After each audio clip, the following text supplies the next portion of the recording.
पुढची बातमी अजितदादांसंदर्भातली।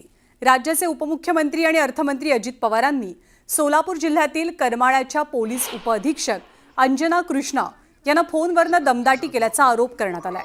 माढ्याच्या कुंडू गावामध्ये रस्त्याच्या कामासाठी मुरुम उत्खनन होत असल्याची तक्रार आली आणि त्यानंतर पोलीस उपअधीक्षक अंजना कृष्णा या घटनास्थळी पोहोचल्या। यावेळी स्थानिक आणि पोलिसांमध्ये शाब्दिक बाचाबाची झाली।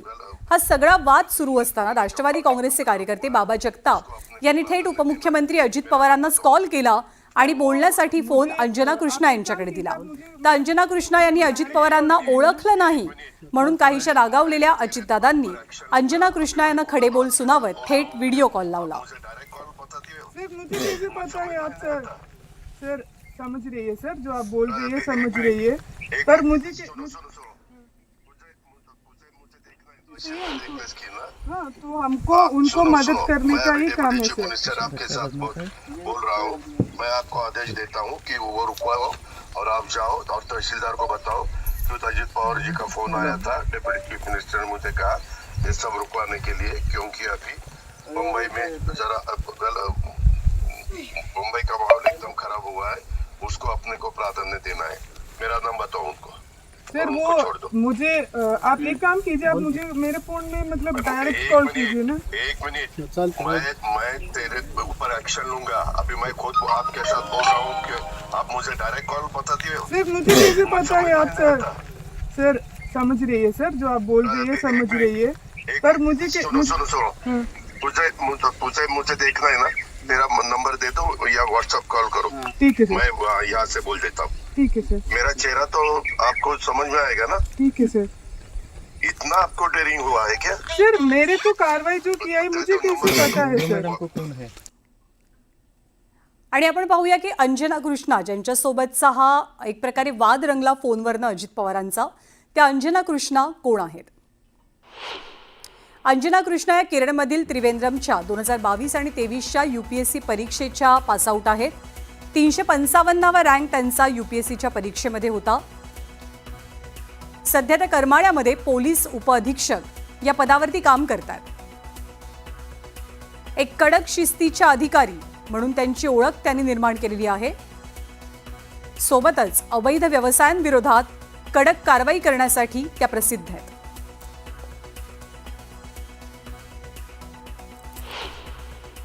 सरकारने जर ठरवलंय की सर्वसामान्य माणूस किंवा प्रशासकीय अधिकारी यांची कुठली पत्रासच ठेवायची नाही आणि फक्त गुंडांनाच अभय द्यायचं, तर तिथे कोण काय बोलेल? DCM म्हणजे डेडिकेटेड मॅन दिसतच नाहीये। DCM म्हणजे डिफॉल्टर्स, चीटर्स मॅनेजमेंट झालंय की काय, अशी एकूण इथली परिस्थिती आहे। खरंच अशा पद्धतीने एखाद्या प्रशासकीय अधिकाऱ्यांना, कर्मचाऱ्यांना आपल्या कर्तव्यापासून विन्मुख करणे, त्यांना धमकावणे, दमदाटीची भाषा करणे हे सरकार पक्षामधल्या जबाबदार उपमुख्यमंत्र्यांना अशोभनीय आहे।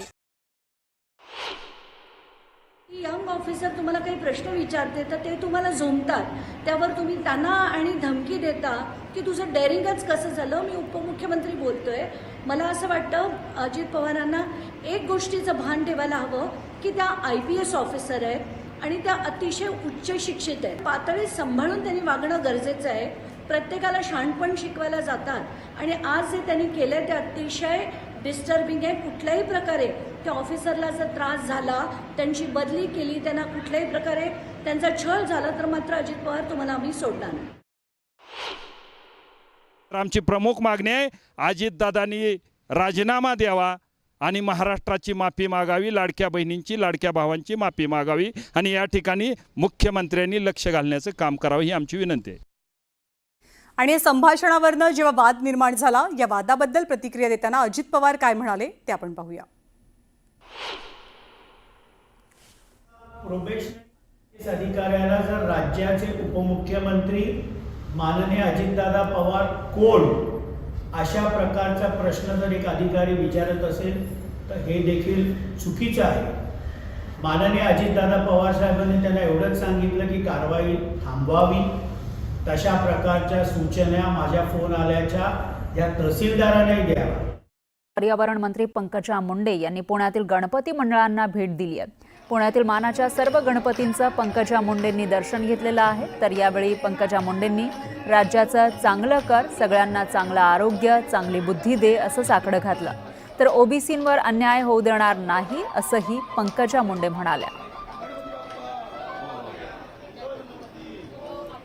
त्या GR मध्ये जी कमिटी मराठा आरक्षणाचं कामकाज बघत होती त्यांचं असं म्हणणं नाही आहे. आम्ही ते तपासून पाहू. तसं असेल तर 2 महिन्याचा वेळ आहे आम्हालाही कमिटीला अभ्यास करायला. ओबीसीवर अन्याय होऊ देणार नाही याचा नक्कीच आमचा शब्द ओबीसींना असणार. देवेंद्र फडणवीस मुख्यमंत्री आहेत, त्यांनी एक असा GR दिलाय जेणेकरून आंदोलनकर्त्यांचं समाधान झालेलं आहे. त्याचबरोबर त्यांनी ओबीसीची कमिटी देखील गठीत केलेली आहे जेणेकरून ओबीसीवर अन्याय होणार नाही असेही पावलं उचलले जाणार नाही. तर असा सुवर्ण मध्य गाठता आला बाप्पाच्या चरणी तर प्रार्थना करते आणि या सगळ्या गोष्टीतून सामान्य माणसाची, नागरिकांची सुटका होऊन सगळे समाज आनंदाने नांदावे हा प्रयत्न करते. पण मी सामाजिक मागासले असणाऱ्या ओबीसींवर अन्याय होऊ नये अशाच प्रकारची भूमिका सरकार घेईल, संविधान घेईल असा मला विश्वास आहे. राज्यात अनेक मराठा मुख्यमंत्री होऊन गेले पण कुणीही मराठ्यांना आरक्षण दिलं नाही. पण राज्याचे सध्याचे मुख्यमंत्री देवेंद्र फडणवीसांनी मराठा आरक्षणासंदर्भातला निर्णय घेतला अशी प्रतिक्रिया रामदास आठवलेंनी न्यूज 18 लोकमतशी बोलताना दिली आहे. मराठा आरक्षणाच्या GRवरनं प्रकाश आंबेडकरांनी सरकारवर जोरदार टीका केली आहे. सरकारनं काढलेला GR हा गंडवणारा असून भाजपनं सर्व पक्षीयांना गंडवल्याची टीका त्यांनी केली होती.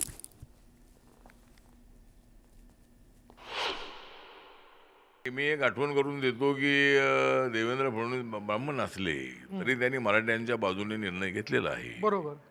पण अनेक वर्षांपासून या देशामध्ये 1960 सालापासून स्वतंत्र महाराष्ट्र झाल्यानंतर, संयुक्त महाराष्ट्र झाल्यानंतर सुशीलकुमार शिंदे सोडले तर सगळे मुख्यमंत्री मराठा झालेले आहे. आणि आपली बॅरिस्टर AR अंतुले 1-1.5 वर्ष होते, ते तर सोडले तर सगळे मराठा मुख्यमंत्री झाल्यानंतर सुद्धा.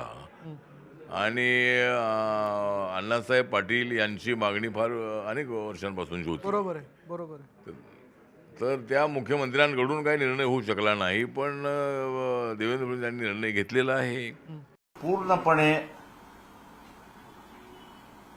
भारतीय जनता पक्षाने सर्वच राजकीय पक्ष, मग तो NCP असेल, अजित पवारांचा असेल किंवा शरद पवारांचा असेल किंवा एकनाथ शिंदे असतील किंवा उद्धव ठाकरे असतील, या सगळ्यांना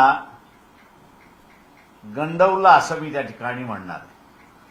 फसवलं सुद्धा असं म्हणणार नाही, पण भारतीय जनता पक्षाने त्यांना पूर्णपणे गंडवलं असं मी त्या ठिकाणी म्हणणार आहे.